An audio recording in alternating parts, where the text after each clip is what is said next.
सभी बहन भाइयों को जय मसीह की। आज मैं आपसे ऐसे 5 वचनों के बारे में बात करना चाहती हूँ जिनके द्वारा हमारे जीवन में बड़े बड़े और अद्भुत काम हुए, जो हमारी सोच से, हमारी समझ से परे थे। ऐसे अद्भुत काम परमेश्वर ने इस वचनों के द्वारा हमारे जीवन में किया। मैं आशा करती हूँ इन वचनों को आप अपने जीवन में ग्रहण करें, इनके अनुसार अपना जीवन व्यतीत करें, तो प्रभु आपको आशीषित करेंगे।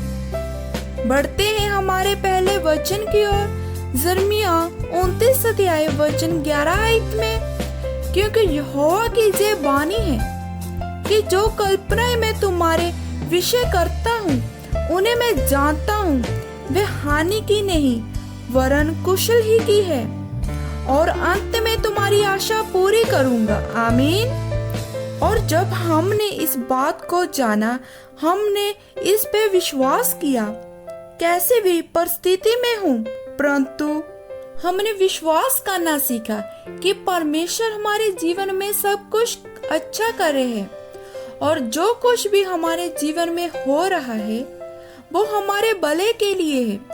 परमेश्वर हमारी आशा को पूरा करेंगे। इस वचनों के द्वारा परमेश्वर ने हमारे जीवन में बहुत ही सारी आशीष दी है। बढ़ते हैं हमारे दूसरे वचन की ओर। उत्पत्ति 22 अध्याय वचन 14 आयत में, और अब्राम ने उस स्थान का नाम यहोवा इरे रखा। इसके अनुसार आज तक की कहा जाता है कि यहोवा के पहाड़ पर उपाय किया जाएगा।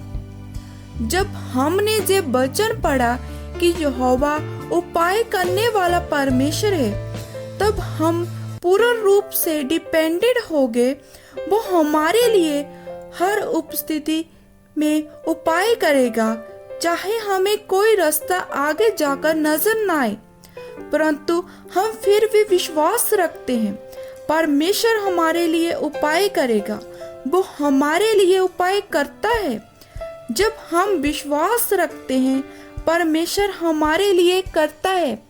परमेश्वर ने बहुत बड़े बड़े उपाय हमारे लिए किए और अब भी वो करते हैं। जब हम परमेश्वर पर विश्वास करते हैं, तब परमेश्वर हमारे विश्वास करने से पहले ही हमारे लिए वो कर देते हैं। बढ़ते हैं हमारे अगले बाइबल वचन की ओर। मरकुस 11 अध्याय वचन 24 आयत में, इसलिए मैं तुमसे कहता हूँ कि जो कुछ तुम प्रार्थना करके मांगो तो प्रतीत कर लो कि तुम्हें मिल गया और तुम्हारे लिए हो जाएगा।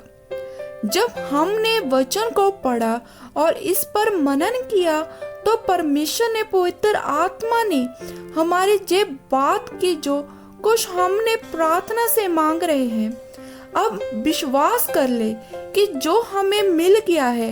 अब हम उसके लिए प्रार्थना ना करें, उस बात के लिए प्रभु का धन्यवाद करें कि हे प्रभु, तेरा धन्यवाद करते हैं। प्रभु, हमारे जीवन में जो कुछ भी हमने तुमसे मांगा है हमें दिया है, और हम हमेशा उस बात के लिए परमेश्वर का धन्यवाद करते रहें। हमारे जीवन में इस वचन से हमारे जीवन में बहुत अद्भुत अद्भुत काम हुए। परमेश्वर हमारे मांगने से ही पहले हमारे लिए कर देते हैं। बढ़ते हैं चौथे वचन की ओर। वो लिखा है वचन संहिता 23 अध्याय वचन 1 आयत में, यहोवा मेरा चरवाहा है, मुझे कुछ गति ना होगी। आमीन। जब हमने ये वचन को पढ़ा, मुझे परमेश्वर पर और विश्वास हो गया कि वो हमारा चरवाहा है। वो हमारे जीवन में किसी भी प्रकार की कोई गति कमी नहीं होने देगा। इसलिए हम रोज उसका धन्यवाद करते रहे कि प्रभु, तू हमारा चरवाहा है और तू हमारे परिवार में किसी भी कोई प्रकार की गति कमी नहीं होने देगा। और परमेश्वर का वचन हमारे जीवन में पूरा हुआ। हमारे जीवन में किसी भी प्रकार की कोई गति कमी नहीं रही।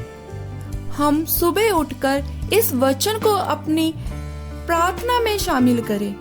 जे वचन के द्वारा हम उद्धार पाएंगे, क्योंकि यहोवा हमारा चरवाहा है, मुझे कुछ घटी ना होगी। जे वचन हमारे जिंदगी में अद्भुत काम करने वाला है। बढ़ते हैं 5वें वचन की ओर।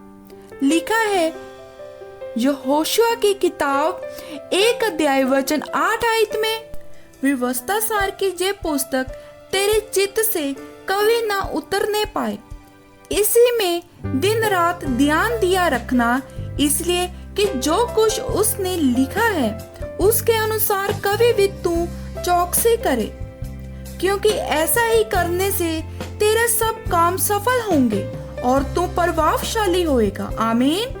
परमेश्वर का वचन कहता है हमारे काम सफल होंगे जब हम रात दिन उसकी व्यवस्था की पुस्तक पर मनन करते रहें। जब हम बाइबल वचन को पढ़ेंगे और उसके वचनों पर अमल करेंगे और परमेश्वर के वचनों के अनुसार हम चलेंगे, तो हमारा परमेश्वर रात दिन हमारा ध्यान भी रखता है और हमें संभालता भी है।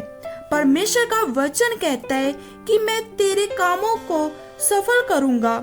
और जब हमने जे करना शुरू कर दिया तो हमने अपने जीवन में आशीषों को देखा। उसने हमारे कामों पर सफल किया और हमें प्रभावशाली बनाया। हमें अपनी चिंता प्रभु यीशु मसीह को दे देनी है और हमारा ध्यान परमेश्वर आप रखता है, तो हम परमेश्वर का धन्यवाद करते हैं, प्रभु यीशु मसीह का धन्यवाद करते हैं इस 5 वचनों के लिए। उसने हमारे जीवन में अद्भुत काम किए। मैं विश्वास करती हूँ आप भी इस वचनों पर विश्वास करेंगे और इनके द्वारा अपना जीवन व्यतीत करेंगे। परमेश्वर आप सबको आशीष दे। सभी बहन भाइयों को जय मसीह की।